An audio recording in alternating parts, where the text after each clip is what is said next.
We are not involved in running the temple. And part of it is also because a lot of temples in a lot of states are government controlled. So we do not feel that we own the temples. Right. So what is your position on that? See, every time we speak of temple control, I have certain voices on our side, so to speak. I don't know whether they're from our side truly. They say that, oh, but what will happen if temples are given back to the community? Brahmin domination will be back. You go through the legislations which control temples. There are specific sections. I'll give the example of the Tamil Nadu HRC Act, which speaks of the composition of the trust. It includes members of the SC/ST community.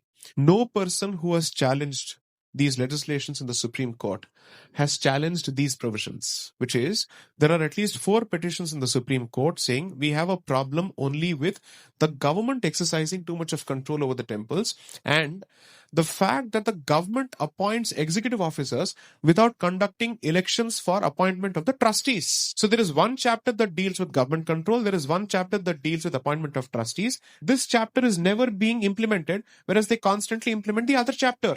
So those who are fighting for temple control are not fighting for Brahmin control of temples, they're fighting for community control of temples. When it comes to community control of temples, again, there will be 2 separate aspects. One is the religious aspect and the other is the financial aspect. The religious aspect will be governed by the Shastra that governs the temple. The financial aspect is open for community management so that everybody feels included. Now there they're saying if the religious aspect is fully controlled by the members of the community and it is by the Shastra, then again people will be kept out.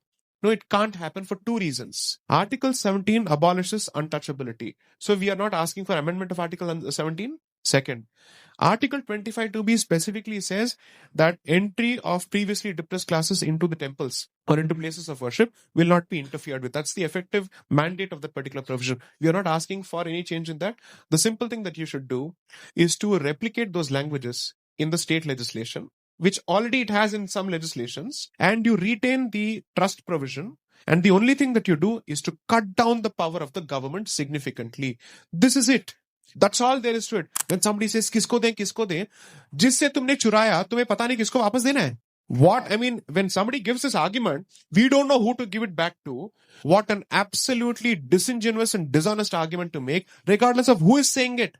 And if somebody is saying this thinking that they're being loyal to any particular party in power, be loyal to that party in power. But please don't confuse that with loyalty to Hindu Dharma. They're not the same.